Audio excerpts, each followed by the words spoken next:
कल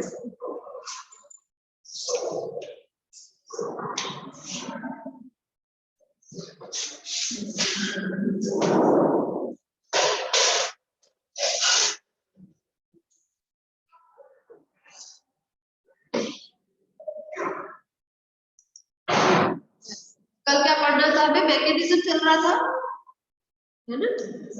मैकेनिज्म में कुछ बताया था? कुछ भी बताया भी? ठीक है, मैकेनिज्म पढ़ा था घर जाकर?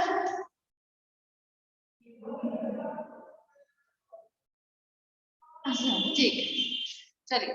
मैकेनिज्म ऑफ सिंथेटिक थ्योरी, ठीक है ना? ये सिंथेटिक थ्योरी की क्या विधि है, मैकेनिज्म क्या होता है इसके बारे में देखते हैं। Darwin's idea of natural selection was criticised by a group of evolutionist, ठीक है? तो यही मैंने कल बताया था शायद इसके बारे में कि बहुत सारे इवोल्यूशन पे काम करते हैं साइंटिस्ट, उन्होंने क्या करा था, क्रिटिसाइज किया था उनको नेचुरल सिलेक्शन वाली बात का, ठीक है ना? कि ऐसे कैसे आप नेचुरल पे बात कर सकते हैं। Followers of Darwin like ये बता दिया था मैंने कल, जी सेवरो सिलेक्ट किससे? अच्छा ठीक है, देखिए Harden started that evolution is a slow process. Harden ने क्या कहा था, evolution जो होता है वो बहुत slow process है, वो धीरे-धीरे होने वाली process होती है. Several selective forces react on the genopool of a species and lead to speciation. ये speciation पर अभी हम नहीं बताएंगे ये चीज क्या होती है, ये आपके आने वाले टाइम पर पढ़ाया जाएगा सेक्शन सी में. इसके ऊपर पूरा एक चैप्टर है स्पेसिफिकेशन, ठीक है?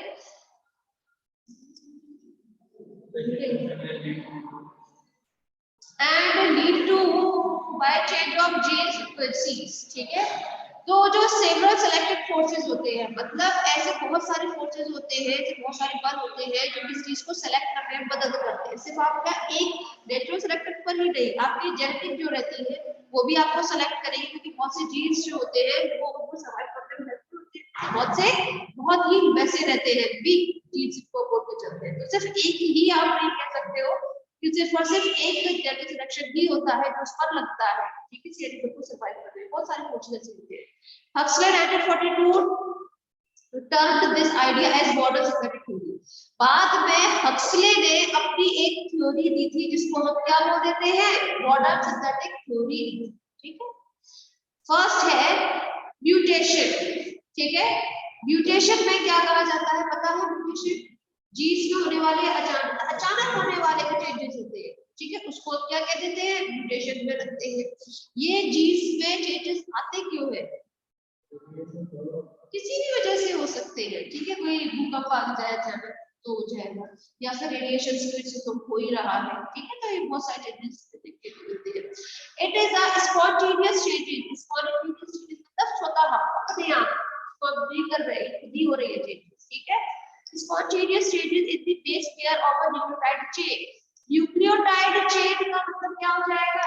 चेन होती है न्यूक्लियोटाइड, उस पर क्या प्रेजेंट रहते हैं आपके डीएनए की बात कर रहे हैं, और डीएनए में जो भी आपके जीन्स प्रेजेंट होंगे उनमें चेंजेस हो रही है, स्पॉन्टेनियस चेंजेस, ठीक है?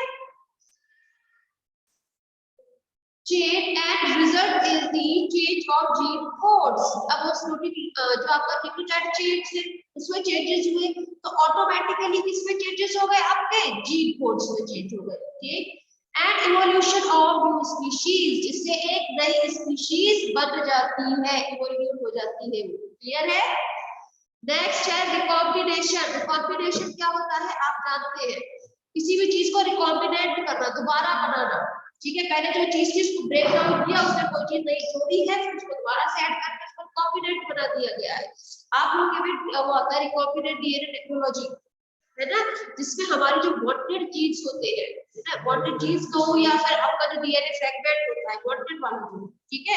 उसको हम टेक करते हैं, हमारे आपका जो भी डीएनए होगा उसके फ्रैगमेंट के साथ उसको ऐड कर देते हैं, उसको लाइगेंड से क्या करते हैं, फिर उसको बाइंड कर देते हैं, ठीक है ना? बिल्कुल, उसको रिकॉम्बिनेशन बोलते हैं. The formation of recombination not present in the parental types is called recombination. It involves the reassorting, re माने दोबारा sort करना उसको, ठीक है? तो resorting and recombining of genes already present. तो जो जीन्स पहले से प्रेजेंट होते हैं उसी में उसको रिसॉल्व कर रहे हैं, रिकॉम्बिनेट कर रहे हैं उसको, ठीक है। It takes place by crossing और क्रोमोसोमल एब्रेशन। देखिए इसमें हम क्या कर सकते हैं, एक तो क्रॉसिंग कर सकते हैं, क्रॉसिंग मतलब एक इंसान में हमें चाहिए कैसा, एकदम शाहरुख खान जैसा, अच्छा तो क्या करेंगे, शाहरुख खान के जीन्स लेके अपने उसमें उसका वांटेड जीन्स लिए जो जैसा कि उसके अगर आंखों वाला चाहिए तो उसकी आंखों में सेम सेंस लेके तो उसमें से वो वांटेड जीन्स लिए अपने इसमें डीएनए में ऐड किए, कॉम्बिनेशन करके आप, ठीक है। एक तो हो गया ये चीज है आपका, ठीक है। एक होता है, ये तो क्रॉस की बात थी, एक होता है एब्रेशन। एब्रेशन आपके में शायद है, इसमें पढ़ाया जाता है मेंडेलिज्म। एब्रेशन क्या होता है, जो आप ही की डीएनए चेन है, ठीक है, उसी में से कुछ न्यूक्लियोटाइड को हेरा फेरी कर दिया जाएगा, क्योंकि हमारा जो भी आंखें होती है, हमारा जो भी कलर होता है, हमारी जो हाइट होती है, जो भी कुछ व्हाटएवर, वो किस पे डिपेंड कर रहा है जी। इसमें एक बात बताइए, मुझ में अगर न्यूक्लियोटाइड का नंबर कितना होता है, नाइट्रोजन बेस कितने होते हैं, है तो वही एडिनिन बॉडी सबसे थाइमिन है तो वही, आप में भी वही है, फिर इतने क्यों बदलाव है, सबकी शक्लें अलग है, कलर अलग है, हाइट अलग है, सब चीजें अलग होती है ना, बॉडी स्ट्रक्चर पूरा अलग होता है, क्यों, क्योंकि उसका सीक्वेंस अलग अलग है ना। अगर हम चाहते हैं तो क्या करेंगे, उन्हीं सीक्वेंस को थोड़ा सा चेंज कर देंगे, एब्रेशन कर दिया जाए, ठीक है, तो उसी से हमारा सब चीज चेंज ऑटोमेटिकली हो जाएगी, तो वो एक तरीके से क्या हो जाएगा, एवोल्यूशन हो जाएगा, चीज बन जाएगी, ठीक है। तो ये एक तो होता है क्रॉसिंग और क्रोमोसोमल एब्रेशन। ये क्रोमोसोमल वही क्रोमोसोमल से रिलेटेड जो क्रोमोसोम होंगे उनके एब्रेशन कर दिए गए। जेनेटिक ड्रिफ्ट, जेनेटिक ड्रिफ्ट समझ में आता है, ड्रिफ्ट कल बताए थे, कॉन्टिनेंटल ड्रिफ्ट अलग होना, बिल्कुल बंटवारा, वही चीज। The random changes in gene frequency by change in a small population is called genetic drift. मतलब जेनेटिक ड्रिफ्ट किसको कहते हैं, जो भी हमारा जीन फ्रीक्वेंसी है उसमें हम रैंडमली चेंजेस कर रहे हैं। रैंडमली चेंजेस समझ में आता है, बिना सोचे हुए, बस कोई सा भी कहीं पर भी ऐड कर रहे हैं, रैंडमली होता है, ठीक है। जैसे मैं आप लोगों के सामने टॉफी का पूरा को लेकर आती हूँ अगर पैकेट, ठीक है, एक ही टॉफी है सारी, तो उसमें आप क्या करेंगे, रैंडमली चूज कर लेंगे ना, कोई सी सारी होती सारी एक टॉफी वो रैंडमली हो गई, ठीक है। और उसमें अगर तरीके तरीके की टॉफी लेकर आओगे, ठीक है, जैसे हर तरीके की टॉफी अच्छी से अच्छी भी है और सस्ती वाली भी, तो आप क्या करोगे, पर आप नॉन रैंडमली उसको चूज करोगे, मतलब देखोगे कौन सी खाना है, कौन सी नहीं, वहां सोच समझ, ठीक है। रैंडमली बिना सोचे समझे, और नॉन रैंडमली मतलब सोच समझ कर, ठीक है। तो यहाँ पर क्या लिखा हुआ है, टर्म रैंडम चेंजेस किए गए हैं, ठीक है, ऐसे ही उसको हमें चेंजेस कर दिए इन जीन फ्रीक्वेंसी, जो जीन पैटर्न है उनमें, ठीक है, by chance in a small population, क्योंकि छोटी सी पॉपुलेशन है उसमें, ठीक, is called genetic drift. It occurs with in the species level, और ये कहां पर किस उसमें कर सकते हैं हम, तो जो स्पीशीज लेवल है उसी में हम उसको कर सकते हैं, ठीक है। नेक्स्ट होता है आइसोलेशन। आइसोलेशन मतलब ऐसे मान के चले जिसमें हम किसी को सेपरेट करते हैं, आइसोलेट कर देते हैं, आइसोलेट है ना, अरे कोरोना हो गया इसको आइसोलेट कर दो, अलग कर दो, है ना, अलग करना को आइसोलेशन कहते हैं, इसको हिंदी में तरीका विलगर बोलते हैं, इसको बोलते हैं। तो आइसोलेशन क्या है, it is the separation of individuals of a species by some barrier which prevents interbreeding. इसमें क्या होता है, कुछ इंडिविजुअल स्पीशीज लिए हमने, स्पीशीज, तो स्पीशीज में से किसी भी एक इंडिविजुअल स्पीशीज को हटा देना पूरी तरीके से, ठीक है, मतलब स्पीशीज है ढेर सारी स्पीशीज, ठीक है, बट उनके वो तो एक ही होंगे ना, जीनस, जीनस सेम है, स्पीशीज अलग अलग है, ठीक है। उसमें से किसी एक स्पीशीज को, इंडिविजुअल स्पीशीज के मेंबर्स को हटा दिया हमने, ठीक है, किसी में क्या ना हो जाए, इंटरब्रीडिंग ना हो जाए, ठीक है ना, तो वो आगे किसमें चली जाएगी, आइसोलेशन में, उसको अलग कर देना किसी भी इंडिविजुअल स्पीशीज को, ठीक है, आइसोलेट कर देना किसी भी बैरियर की वजह से, ठीक है। बैरियर कुछ भी हो सकता है, इसका कलर हो सकता है, इसका कोई भी कैरेक्टरिस्टिक हो सकता है, बैरियर कुछ भी हो सकता है, ठीक है। Isolation is the first step in the development of diversity between population. ये जो आइसोलेशन होता है ये आपकी डाइवर्सिटी में मतलब फर्स्ट स्टेप माना गया है। डाइवर्सिटी समझते हैं आप, डाइवर्सिटी समझते हैं, विभिन्नताएं, ठीक है, जंगल में ढेर सारे जानवर रहते हैं, विविधताएं है, वहां पर चीता भी है, शेर भी है, लेपर्ड भी है, सब कुछ है, बट सब अलग अलग है, विविधताएं है, ठीक है ना। ठीक है, नेचुरल सिलेक्शन की बात करते हैं। नेचुरल सिलेक्शन कल भी बात कर चुके हैं हम लोग। नेचुरल सिलेक्शन होता क्या है? Natural selection select the favourable variants and eliminates unfavorable variation. Natural selection includes the changes of gene frequencies. Natural selection की वजह से क्या हो जाता है? gene frequencies जो होते हैं उनमें changes हो जाते हैं, ठीक है। फर्स्ट है हाइब्रिडाइजेशन। हाइब्रिडाइजेशन समझते हैं, हाइब्रिड करनी होती है चीजें जहां पर। It refers to a cross involving two species. Cross समझते हैं आप लोग? क्रॉस तो समझ में आता है, गुड। इसमें हम क्रॉस करेंगे वो भी दो स्पीशीज के बीच में, resulting in the formation of hybrid, जिससे हाइब्रिड बनता है। हाइब्रिड किससे बनता है? तो अलग अलग स्पीशीज के वो किया, तो क्रॉस कराया तो बनने वाला जाएगा, क्या हो जाएगा? हाइब्रिड हो जाएगा, वेरिएबल बनेगा। Hybrid share genetic materials from two different species. जो हाइब्रिड होता है वो दो अलग अलग स्पीशीज के जेनेटिक मटेरियल्स को शेयर करता है। इसमें इसके भी आ जाएंगे कैरेक्टर्स और उसके भी आ जाएंगे, तो हाइब्रिड तो वही रहता है। जैसे कोई जानते हैं आप हाइब्रिड का नाम? लाइगन। क्या? लाइगन। अच्छा अच्छा अच्छा, हाँ। और देखा है कभी लाइगन? देखा। और खच्चर जानते हैं? ब्यूल, ठीक है। पहाड़ों पर जाते हैं, वहां पे पुलिस भी देखने को मिलती है हमको, तो वो सब क्या होते हैं? हाइब्रिड ही है, ठीक है। Next, migration. माइग्रेशन समझते हैं क्या होता है? माइग्रेशन बस एक जगह से दूसरी जगह चले जाना, माइग्रेशन कहलाता है, ठीक है। The gene pool of a population is much affected by migration.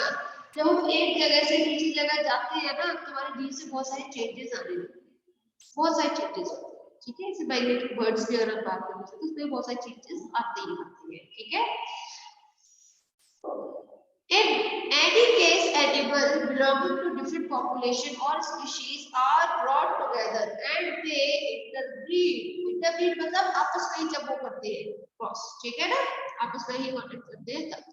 Thus there is gene flow from one population to another. जिससे one species का दूसरे species में क्या हो जाएगा? gene flow हो जाएगा। This brings about variations. जिसकी वजह से क्या हो जाता है? वेरिएशंस हो जाते हैं। वेरिएशन समझते हैं, विविधताएं। नेक्स्ट है आपका एविडेंस ऑफ जेनेटिक थ्योरी।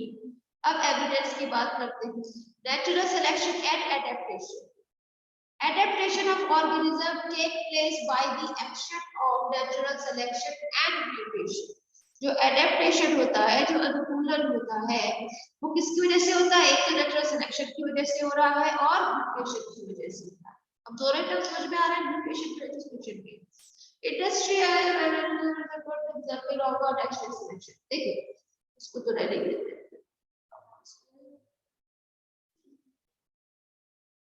देखिए evolutionists suggested that the background is dark and sooty in industrial area. Thus, black moth can easily mimic with the dark sooty tree trunk. यहाँ पे विविक के बारे में बताया गया। विविक जानते हैं, नकल करने वाला जो होता है, इमिटेशन जो करता है, ठीक है, विविक्री जो करेगा। तो यहाँ पर वही चीज है, कोई आपकी जो मोथ होती है, मोथ जानते हैं क्या होती है?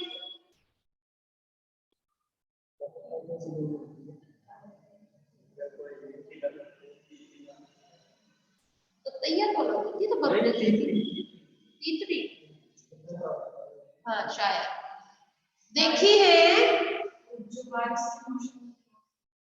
बारिश के मौसम में, हाँ वो फरवरी में बहुत सारी पकड़ने मिलती है, पकड़ने जाओगे ना तो मिल जाएगी बहुत सारी। अरे रात के टाइम पर निकलती है जनरली, लाइट को अट्रैक्ट होकर, ठीक है, हाँ वही होती है, ठीक है। बोथ क्या होता है? ये आपकी वो होती है ना बटरफ्लाईज, खुदी की उसमें आती है बोथ। ऑर्थोपोडा का मेंबर है कि 3 पेयर्स ऑफ लेग्स इसमें होगा तो आगे सेक्टर में चला जाएगा ये, ठीक है। दूसरी खास बात, इन्हें बच्चे बटरफ्लाई से बचते हैं, बटरफ्लाई अलग होती है, बोथ अलग होती है, ठीक है। कैसे साइज को हटा दो, करके पहले आपको चीज है, छोटी भी होगी, बड़ी भी होगी, बहुत बड़ी भी होती है बटरफ्लाई। हमें बड़ी बहुत बड़ी बटरफ्लाई देखिए, ब्लैक कलर की होती है, बहुत बहुत बहुत सुंदर, उसको हम बबल बटरफ्लाई बोलते थे। इसको पकड़ना बहुत सुंदर लगती है।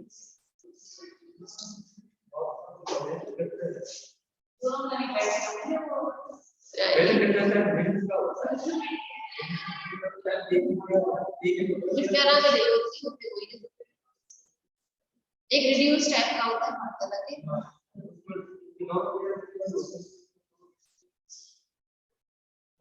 आप पहचान लोगे इसे कि ये उड़ रही है, जो येलो कलर की वो बटरफ्लाई है, वो है ये कुछ मोथ जो होती है बटरफ्लाई क्या आइडेंटिफाई करेंगे। बटरफ्लाई तो देखी होगी सब, देखी है, असलियत में देखा है, बैठती हुई देखा है, कैसे बैठती है वो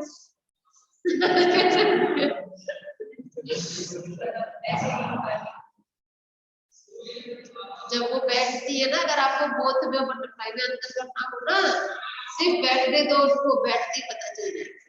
जो बटरफ्लाई होगी, आपने पिक्चरों में देखा हो, सीखिए भी, अरे वो श्रद्धा जिसकी वो हाथ पे रहती है, ठीक है, उसमें हाथ पर लेती है ऐसे, ठीक है, वो सीन सबने देखा हो, ठीक। दूसरी बटरफ्लाई जब बैठती है ना उसके हाथ पर, तो अपने विंग्स वो हमेशा अपने विंग्स को वर्टिकल पोजीशन, सारी जितनी भी होगी बटर, जब भी वो बैठेगी, चाहे यहाँ बैठे, हाथ पर बैठे, कहीं पर भी बैठे, अपने विंग्स को हमेशा वर्टिकल पोजीशन पे रखती, लाइक दिस। और बोथ जो होगी वो चाहे बैठे चाहे उड़े, उसकी हमेशा हॉरिजॉन्टल।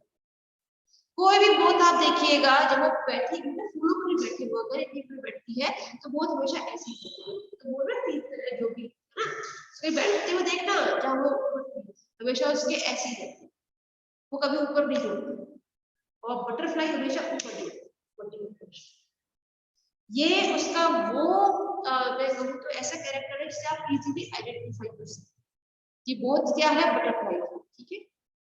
अगली बार आप जब भी देखते हो ना, तब देखना, नोटिस करना इस चीज को कि ये है क्या चीज। जब भी देखो, क्योंकि बहुत सारी बोथ जो होती है वो बटरफ्लाई जैसी लगती है, और जो बटरफ्लाई होती है वो बोथ जैसी लगती है। एक होती है कैबेज बटरफ्लाई, येलो कलर की होती है, किसी भी होती है, किसी होती है ना, वो वही उड़ते हुए देखते हैं हम लोग जरूर, है ना, वो येलो कलर की आपकी बटरफ्लाई होती है, कैबेज बटरफ्लाई, कि वो भी रपा कैसे कर रही है। अब कभी ध्यान देना, जाओ जब भी किसी गार्डन में जाओ, इस वक्त तो बहुत होती है, फरवरी मार्च का महीने जरूर, ठीक है। आगे बढ़ते हैं हम लोग। तो जो आपकी ब्लैक बोथ होती है, खुद को विविध कर लेती है किसके जैसे, डार्क सूटी ट्री ट्रंक के जैसे। सूटी ट्री ट्रंक क्या होता है, जो डार्क पोर्शन होता है ना उसका विक्स का, उसको अचानक ही वो कन्वर्ट कर ले जाती है, ठीक है ना। और कैसा कर ले जाएगी, जो ट्री का जो डार्क कलर होता है बाहर उसके जैसा, ठीक है। Next, this appearance of melanin pigment on their body helps to protect them from their predatory birds, ठीक है। अब वो ऐसा कर कैसे पा रही है कि खुद की जो विक्स है उसको डार्क कैसे कर ले रही है, कि हमारी बॉडी में मेलानिन होता है। अब लोग काले गोरे होते हैं तो किसकी वजह से होता है, मेलानिन पिगमेंट की वजह से होता है। मेलानिन पिगमेंट हमारी बॉडी के अंदर प्रेजेंट होते हैं, बट जैसे ही हम लोग वहां जाते हैं, धूप में जाते हैं, वैसे ही वो माइग्रेट कर जाते हैं हमारी बॉडी के अंदर से, एकदम से एकदम हमारी एपिडर्मिस पर आ जाते हैं, ठीक है। और उस वक्त हमारी जो ये यहाँ की होती है पिट्यूटरी ग्लैंड, ठीक है, पिट्यूटरी ग्लैंड का इंटरमीडिएट लोब, आप पढ़ेंगे बाद में 3 लोब होते हैं, उसका जो पिछला लोब होता है इंटरमीडिएट लोब, वहां से एक हार्मोन सीक्रेट होता है एमएसएच, मेलानोसाइट स्टिमुलेटिंग हार्मोन, जो आपके उस मेलानोसाइट को स्टिमुलेट कर देता है, प्रेरित कर देता है, इंड्यूस कर देता है, ठीक है। जिसकी वजह से क्या होगा, आपका रंग डार्क होने लगता है लाइट में जाते, समझ में आ रही है। तो पूरी एक बहुत हार्मोनल चेंजेस आते हैं जब लोग लाइट में जाते हैं, तो काले इसकी वजह से हो जाते हैं, ठीक है। तो जो आपकी बटरफ्लाई होती है वो भी क्यों कर पा रही है अपना चेंजेस, उसके बॉडी के अंदर जो पिगमेंटेड है, ठीक है, कौन सा मेलानिन पिगमेंट, ठीक है, वो उसकी बॉडी में आते ही क्या करने लगेगा, उसके बॉडी को डार्क कर देता है, जिसकी वजह से जो प्रेडेटरी बर्ड्स होते हैं वो उसको नहीं खाते हैं, ठीक है। क्यों नहीं खा सकते, क्योंकि वो छिप जाती है, मिमिक कर ले जाती है खुद को, दैट्स ठीक है। The synthesis of melanic pigment is due to mutation. यहाँ पे melanic pigment जो है वो किसके सिंथेसिस हुए, कैसे निर्माण हुआ है आपका, तो म्यूटेशन की वजह से, ठीक है, अचानक होने वाली चीज। नेक्स्ट है आप लोगों का वाटर ड्यू, यहाँ पर एक वाटर ड्यू दिया हुआ है, साइंटिस्ट है वजह से, ठीक है। देखिए Waddington suggested, उन्होंने क्या सजेस्ट किया था, that in course of changes of geological time scale animals, time scale animal क्या होता है, तो जब एक जगह से दूसरी जगह हो जाते हैं बर्ड्स या कोई माइग्रेटरी बर्ड्स या कोई लेके जा रहे हैं, तो उनकी पूरी क्रॉप चेंज हो जाती है, ठीक है। यहाँ का टाइम और किसी आप उसमें चले जाए अमेरिका वगैरह में, दोनों का टाइम अलग अलग होता है, पर जो माइग्रेटरी बर्ड्स होते हैं, ठीक है, वो तो फिर भी जा रहे हैं, वहां से यहाँ आ रहे हैं इंडिया में, इंडिया से वहां भी जाते हैं बर्ड्स, ठीक है। तो उनमें ये जियोलॉजिकल टाइम स्केल जो होता है वो चेंज हो जाता है, यहाँ से वहां जाएंगे, चेंज तो होना स्वाभाविक है, ठीक है। First select the environment and then environment में सेलेक्ट द एनिमल्स, पहले तो वो किसको सेलेक्ट करते हैं, अपने एनवायरनमेंट को, फिर एनवायरनमेंट उसको नेचुरल सेलेक्ट करेगा, फिर एनिमल यहाँ पे सर्वाइव कर सकता है कि नहीं कर सकता है, ठीक है।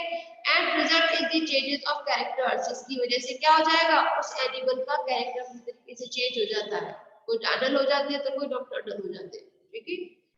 नेक्स्ट है आपका वेरिएशंस, वेरिएशन समझ में आ रही है, विविधताएं। All individuals follow a definite sequence of development which is controlled by a specific gene code. हर एक इंडिविजुअल जो होता है एक स्पेसिफिक सीक्वेंस कोड करता है, ठीक है, डिनोट, जो किसके थ्रू कंट्रोल होता है, तो जेनेटिक कोड के थ्रू डिकोड होता है, राइट। जेनेटिक कोड क्या होता है, ट्रिपलेट कोड जो होते हैं, ठीक है, तीन तीन आपके जेनेटिक कोड से जेनेटिक बेसिस से बने हुए जो कोड होंगे उसको हम जेनेटिक कोड के नाम से जानते हैं, तो वो तो कंट्रोल करके चलते हैं हमारे उसको किसी भी स्पीशीज को डेफिनेट शेप वगैरह को। If any changes occur to the nucleotide chain, अगर कोई भी न्यूक्लियोटाइड के चेन में कोई भी अचानक चेंज हो रहा है due to effect of evolutionary forces, वो भी किसकी वजह से, इवोल्यूशनरी फोर्सेस की वजह से, and result is the change of sequence of protein synthesis, तो उसकी वजह से क्या हो जाएगा, प्रोटीन सिंथेसिस की पूरी तरीके से चेंज हो जाती है, मतलब डिस्टर्ब हो जाएगी जो चेन है प्रोटीन सिंथेसिस की, ठीक है, हो जाएगी चेंज, हो जाएगी, ठीक है।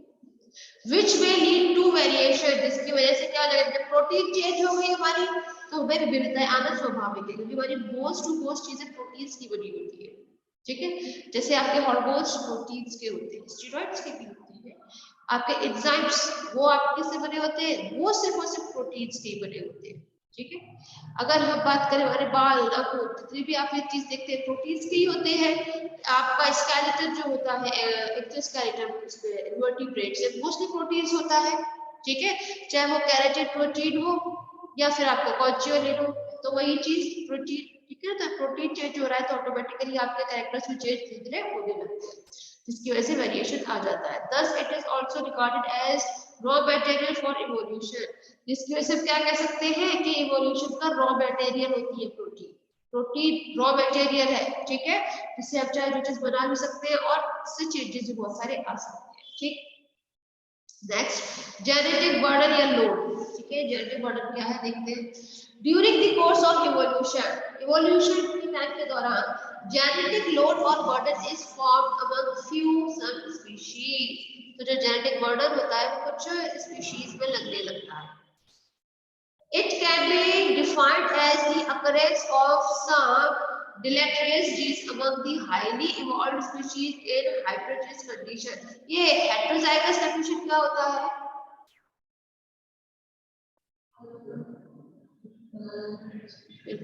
तो जो आपके क्रोमोसोम्स होते हैं ना वो हेटेरोजाइगस है, अलग अलग है। जैसे आप क्या करते हो, होमोजाइगस में ये दोनों टॉल है, होमोजाइगस है, ठीक है, और दोनों स्मॉल है तो भी होमोजाइगस है, और अगर ये है तो हेटेरोजाइगस, इसमें आपके दोनों को रिप्रेजेंट कर रहा है। अगर ये हाइट को ही हम लोग बढ़ते चले तो हाइट में टॉल है और ये स्मॉल है, ठीक है ना, तो ये क्या हो गया, हेटेरोजाइगस हो गया, ठीक है।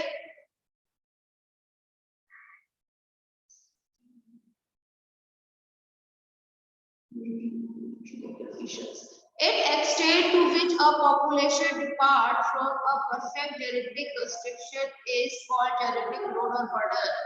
जिससे क्या होता है, आपका जो भी जीन्स का जो फर्श है वो है पूरा चेन है जो, उसमें इतना ज्यादा एक्सटेंड हो जाती है, एक्सटेंड माने बढ़ जाती है, जिससे आपके जेनेटिक बर्डन बढ़ने लगता है, ठीक है, एनिमल पर।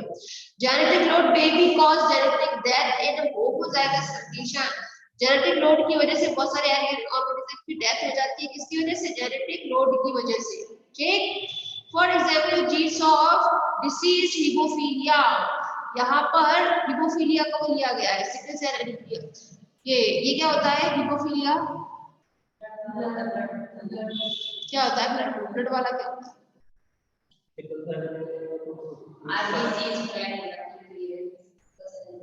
फ्लैट हो जाती है, सिकल सेल बन जाती है। सिकल मतलब क्या होती है,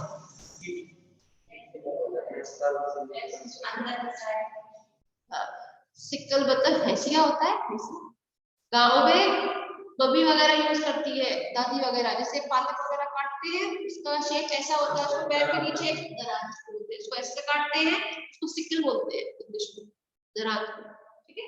तो वो जो आपकी आरबीसी होती है ना, वो उसके जैसी हो जाती है, सिकल के जैसे, तो जो आदत चार्ज जो प्रीसेट भी होता है इसके जैसे, तो वो दराज जो इसके शेप के, तो सिकल सेल हो गया, ठीक है।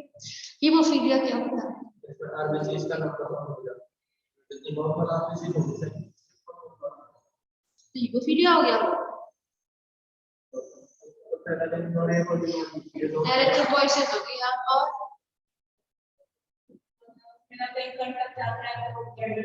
एग्जैक्टली इसमें क्लॉटिंग फैक्टर नहीं होता, हीमोफीलिया जो होते हैं उनपे ये नहीं रहता है क्लॉटिंग फैक्टर, ठीक है, जिसमें हम एंटी हीमोफिलिक फैक्टर का टर्म से लेकर चलते हैं, वो सब मौजूद नहीं होता है। तो अगर छोटा सा कट भी लग जाएगा तो ब्लड अगर उससे एक बार फ्लो होना शुरू हुआ, क्या नहीं है कि क्लॉट नहीं होगा, उसमें डेथ हो जाती है, ये हम पहले पढ़ा चुके ऑलरेडी, है ना।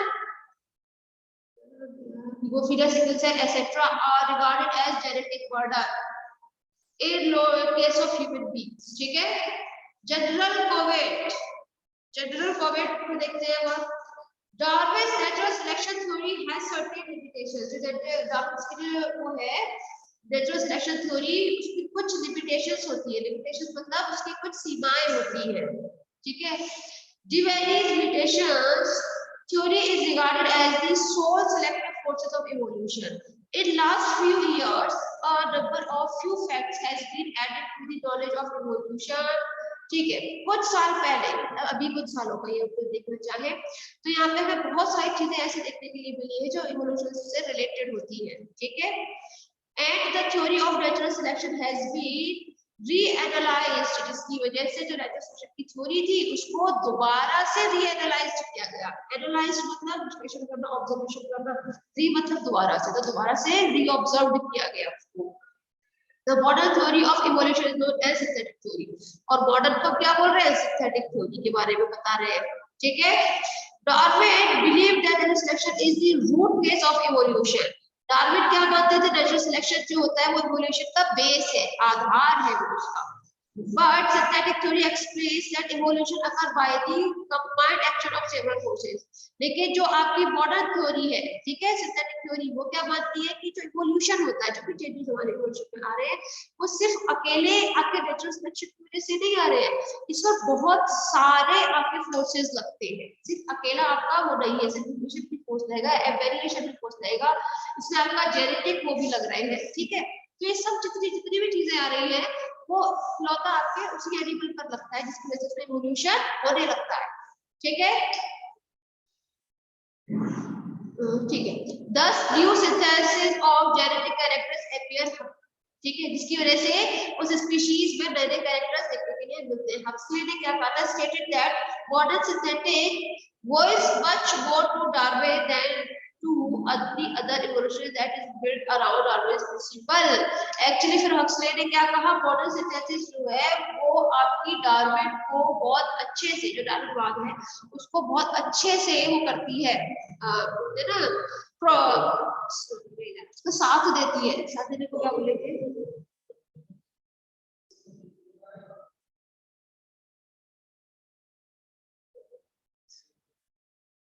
चलो देखते हैं। And is built around Darwin's principle. और जो मॉडर्न सिंथेटिक थ्योरी है वो आपकी बहुत अच्छे से डार्विन प्रिंसिपल पर चलकर ये बनी हुई है। यानी की बात ये मतलब साथ देती है, सिंथेटिक थ्योरी है ये बहुत अच्छे से उसको प्रपोज रखती है, प्रूव करती है, उसको प्रूव कर रही है डार्विन थ्योरी को बहुत अच्छे से। Where stated that, where नाम के साइंटिस्ट ने क्या कहा था, modern synthetic theory evolution amplifies, amplify मतलब बढ़ा देना, ठीक है, Darwin's theory of natural selection in the light of materialism. Where पे ये कहा था कि जो मॉडर्न सिंथेटिक थ्योरी है वो डार्विन थ्योरी को, नेचुरल सिलेक्शन की जो डार्विन थ्योरी थी उसको उन्होंने बहुत अच्छे से बढ़ाया, उसको बहुत अच्छे से आगे प्रपोज किया है, ठीक है। वो भी किसकी वजह से किया है, वहां पर मेंडलिज्म को साथ रखते हुए। जितने भी अपने नेचुरल सिलेक्शन वेरिएशन पढ़े हैं सब मेंडलिज्म के ही आधार पर उन्होंने बोला था। Population, genetic, biological species concept etc. The new synthesis is characterized by the complete rejection of the inheritance of acquired characters, ठीक है। जो न्यू सिंथेटिक थ्योरी है वो किस तरह कैरेक्टराइज हो रही है, किस तरह से उसको हम कर रहे हैं, लेक्चर कर रहे हैं कि जो आपका कंप्लीट रिजेक्शन होता है, कंप्लीट रिजेक्शन मतलब जो आपका जितनी फोर्सेस लग रही है उसके ऊपर, किसी भी एनिमल के ऊपर, तो या तो कंप्लीटली रिजेक्ट कर देगी उसको सर्वाइव करने का मौका ही नहीं देगी, ठीक है। Of the inheritance of acquired characteristic, it gives an emphasis of the little छोटे। पेजिन हाइपोथेसिस पढ़ लेगा कर, ठीक है, पेजिन हाइपोथेसिस पढ़ लीजिए। हम लेमार्क पे पहुंचते हैं। ये साइंटिस्ट का नाम था लेमार्क, ठीक है। तो लेमार्क ने दिया था, तो organism evolution is the derivation of new phylogenetic species from the pre-existing one by the help of the natural selection and mutation for adaptation within a habitat site. Actually उन्होंने क्या कहा था लेमार्क ने कि अपनी हैबिटेट में रहने के लिए किसी एनिमल में नेचुरल सिलेक्शन का वो होता है, ठीक है, नेचुरल सिलेक्शन करती है, उसमें जेनेटिक जो होता है, ठीक है, वो भी उसमें हेल्पफुल होती है। कैसे? इसमें कल जिराफ का भी दिया था, ठीक है, इसमें उन्होंने सांप का भी दिया जाता है कि पैर होते थे बट उनको चलने में तकलीफ होती थी, उसको हैबिटेट में रहने में तकलीफ होने लगी तो उन्होंने पैर का यूज करना बंद कर दिया, धीरे करके वो पैर से यूजलेस हो गए, ठीक है, और अब है नहीं है, ठीक है। ये सब चीज किसने कहा था? लेमार्क ने कहा था। Lamarck first gave a scientific idea, सबसे पहला साइंटिफिक आइडिया लेमार्क ने दिया था about the mode of genetic evolution, ये ऑर्गेनिक इवोल्यूशन के बारे में, और किसमें छपाया था इसको? फिलॉसफी जूलॉजी में, ठीक है, फिलॉसफी जूलॉजी में छपाया था, इन्होंने पब्लिश कराया था 1809 में। लेमार्क के concept is popularity known as Lamarckism, ठीक है। लेमार्क बात को किस नाम से जान रहे हैं? लेमार्किज्म के नाम से जान रहे हैं। लेमार्क का बिलीफ क्या था? That origin of new character should be inherited, मतलब एक बार जो कैरेक्टर किसी उसमें आ जाता है जंतु में, वो इनहेरिटेड हो जाता है, आने वाली सदी में चला जाता है, ठीक है। जिसके लिए उन्होंने क्या एग्जैक्टली वो किया था, इसको जब वो क्रिटिसाइज किया गया था तो उन्होंने कहा ठीक है, हमारी यहाँ की औरतें जो है इतने टाइम से इतने कान क्लियर कराती चलवाती है, तो आने वाली स्पीशीज में क्यों इनहेरिटेड नहीं होगी, ये क्रिटिसाइज किया जाएगा। उन्होंने ये बात बोली है ना कि एक बार जो भी कैरेक्टर उस पर आ गए एनिमल में वो इनहेरिटेड हो जाते हैं, आने वाली स्पीशीज में चले जाते हैं, राइट। तो जब इतने सालों से कितने जब मतलब कितने पुराने टाइम से ये सब चीजें क्लियर कराई जा रही है, तो आने वाली जनरेशन क्यों नहीं फिर इतने होने चाहिए ऑटोमेटिकली, इनहेरिटेड है तो होने चाहिए, बट ऐसा क्यों नहीं हो रहा है, ये क्रिटिसाइज है, ठीक है। जैसे सांप का एग्जांपल दिया था, तो उनके पैर गायब हुए, तो आने वाली जनरेशन में किसी के भी पैर नहीं है, नहीं होते ना, क्योंकि वो इनहेरिटेड हो गया था, ये बात लेमार्क ने कहा, बट क्रिटिसाइज कर भी था चीजें आएगा इसके, ठीक है। Hence, Lemark is also called inheritance of acquired characters. तो इसीलिए हम लेमार्क को किस नाम से जानते हैं? Inheritance of acquired characters. ऐसे कैरेक्टर्स जो हम चाहते हैं, जो वांछित है हमारे लिए, वो इनहेरिटेंस हो जाते हैं एक पीढ़ी से दूसरी पीढ़ी में। जैसे हम चाहते हैं, जिराफ का एग्जांपल देते हैं, जिराफ क्या चाहते थे उनकी गर्दन ऊंची हो, ये उनका एक्वायर्ड कैरेक्टर था। एक्वायर्ड कैरेक्टर से क्या हो गया, इनहेरिटेंस हो गया, एक पीढ़ी से दूसरे पीढ़ी में चला गया, है ना। तो सबसे भी गर्दन बहुत ऊंची होती है ना, ये इनहेरिटेंस ऑफ एक्वायर्ड कैरेक्टर्स, ठीक है। साइलेंट फीचर्स, अच्छा अब हम फीचर्स के बारे में पढ़ते हैं। Complex living organism are forms, इसको पढ़ लेना क्लास, ठीक है, एक एक लाइन का क्या मतलब बताऊंगी मैं, ठीक है। नेक्स्ट है आप लोगों का प्रिंसिपल ऑफ लेमार्किज्म, ठीक है, लेमार्किज्म प्रिंसिपल पढ़ते हैं। फर्स्ट है इंटरनल अर्ज, अर्ज माना होती है चाहत, जो हम चाहते हैं, ठीक है ना, अंदरूनी चाहत जो है। Animals and plants have the ability to grow and increase size to attain the maximum size. Actually सभी एनिमल प्लांट्स क्या चाहते हैं, क्या है अपनी अर्ज, वो अपने आप को बहुत मैक्सिमम हाइट तक लेके जाए, ग्रो करे, इंक्रीज करे खुद को, ठीक है, ये उनकी चाहत होती है। According to Lamarck, this increase in size is due to internal urge. तो ये किसकी वजह से होता है, इंटरनल अर्ज की वजह से होता है। अर्ज का मतलब समझ में आ रही है, चाहत, जो ये जो एक्वायर करना चाहते हैं, जो चाहते हैं। एनवायरनमेंट एंड न्यू नीड्स, ठीक है, और हमारा जो एनवायरनमेंट होता है और उसके अकॉर्डिंग जो हमारी नई नई जरूरतें होती है, ठीक है, वो अकॉर्डिंग टू लेमार्क, लेमार्क के अनुसार environment plays an important role in evolution. जो एनवायरनमेंट होता है वो आपके इवोल्यूशन के लिए बहुत इंपॉर्टेंट रोल प्ले करेगा, करेगा कि नहीं करेगा। जैसे The changes in the environment bring about new needs for the animals. हमारे environment में change होने से क्या हो जाता है, एनिमल में कुछ नई नई क्या आने लगती है, इच्छाएं आने लगती है, कुछ ना कुछ नई नई जरूरतें पैदा होने लगती है, ठीक है। The new needs leads to the development of new characters. और ये जो उनकी नई मतलब जो न्यू नीड है, जो चाहते हैं, जरूरत है, जो उनकी नई नीड, वो धीरे धीरे करके क्या बन जाती है, उनकी चाहत बन जाती है। पहले जरूरत थी, न्यू नीड है, ठीक है, जरूरत से फिर वो उनकी चाहत बन गई, और चाहत बनते ही वो क्या बन जाएगी, उसके इनहेरिटेंस में चली जाएगी, ठीक है। तो क्लास आज के लिए इतना ही, बाकी हम लोग कल बात करते हैं यूज एंड डिसयूज से।